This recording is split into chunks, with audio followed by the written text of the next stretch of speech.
What's up, everyone? Today I'm just gonna give an overview of this little device that I've built. It's a Raspberry Pi Super Game Boy 64 Extreme whatever. So, it's a Game Boy with a little modification. This particular Game Boy died. Battery had leaked. I had bought it from Goodwill for $5 and thought I could salvage it, but instead I salvaged it a different way and actually built something into it. So let's go ahead and fire it up. The device was built using a Raspberry Pi computer and has a bunch of emulators and can actually run the Raspbian or some other operating systems. It's based on an ARM processor, so let's go ahead and fire it up. So to power this, I've got an external USB battery, runs at 5 volt, 1000 milliamp hours. Put in a micro USB port on the bottom. So when you plug it in, still retains its power button from the original Game Boy. And let's start it up. So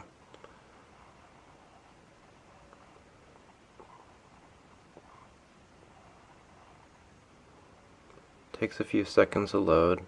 It does use RetroAl, which is a custom built emulation station, or custom built group of programs that house or store or use multiple emulators. The front end is called Emulation Station, and yeah, so here's the various emulators I've got loaded on it. Of course, we've got Doom. Yes, it can run Doom. It's got the Game Boy, of course. It's got Game Boy Advance, Game Gear, Nintendo, the original NES, Turbo Graphics 16 or PC Engine, Sega Master System, and then the controls for it. So let's start by going through some of these to demo them. So here's Doom. Did retain the original Game Boy speaker, so that's what you're hearing there. So here's Doom.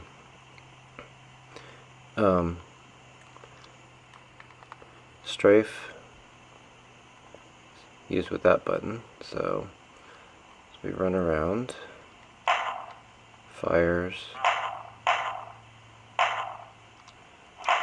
I double map the open door function to the fire button, so any actions are done that way.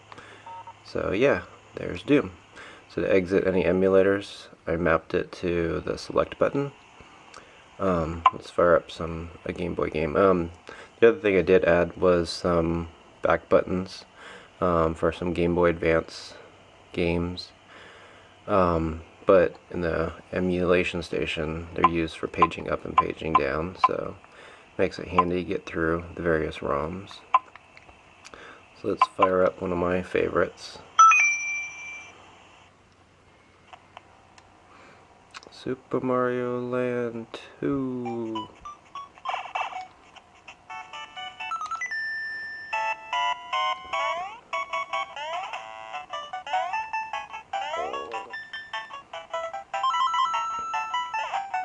So all buttons are retained there, as you can see. Start. So all these are functional. The controls are actually pretty simple. There's a site on the internet called Kitchbent, which sells DMG parts for the original Game Boy for modding. Most of these are for DJ stations and that, but they have a nice control PCB board which fits the Game Boy perfectly and has different ports for soldering your pins and your wires too, and a common ground, so that way you don't have to use a ground for every single button. It's just one single ground for everything. So let's go through, and here's Turbo Express, or Turbo Graphics 16. I used to have a Turbo Express and got rid of it, which was a huge mistake. years ago there was something more that I thought I wanted, and I always regretted that. So now I pretty much have the Turbo Express back again, so that's great. But yep, here's Bonk's Adventure 2.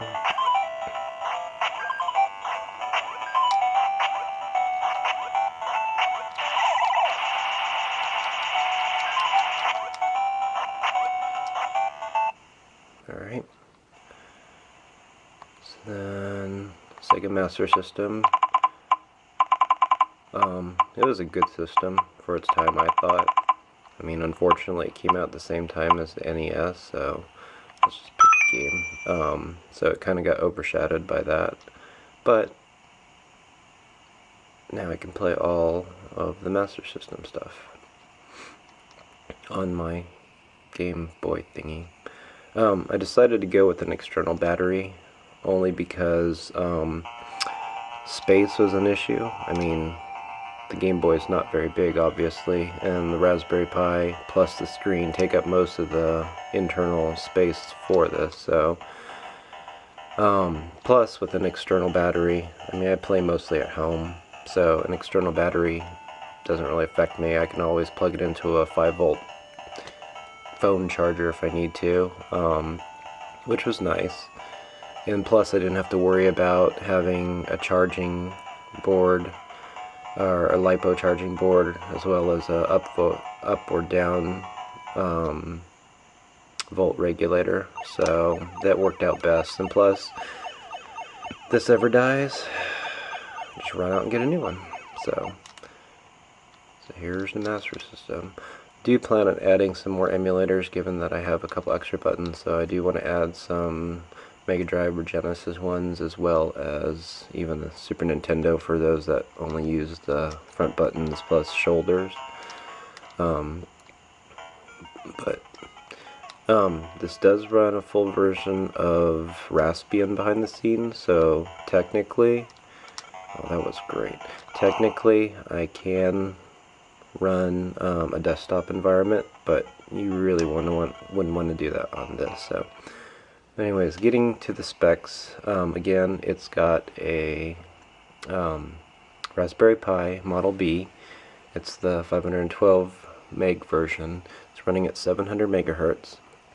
That's integrated towards the back here. You can kind of see the top slot of the Raspberry Pi right there. I did get a smaller SD card, micro SD card holder, which you can see there. Power, I used a micro USB and modified it to take away the shielding, and then wired it straight into the shielding to save some space. So, and here's what I was saying about the modified version. It uses an MMC card, and then it's a smaller SD card profile. You can get those off of eBay, which is what I did. The back, I added 2 buttons for left and right, and those are all wired in. All the controls are wired through the Raspberry Pi's GPIO ports. I mapped out the GPIO ports for various functions, and then initially I had longer wires that plugged in, but given the height of those wires and the connectors, they didn't work, so I decided to solder them in. That was a mistake. Soldering and then trying to reopen and fix things was a nightmare. So I recommend, if you are going to build one and you do want to connect to the GPIO, get one of those special GPIO adapters. So the other thing is the screen. It's a 3.5 inch backup camera screen. You can get those off of Amazon.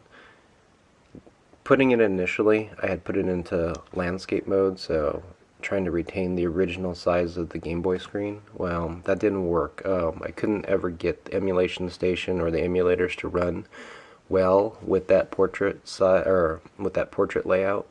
So I ended up having to go with a landscape layout.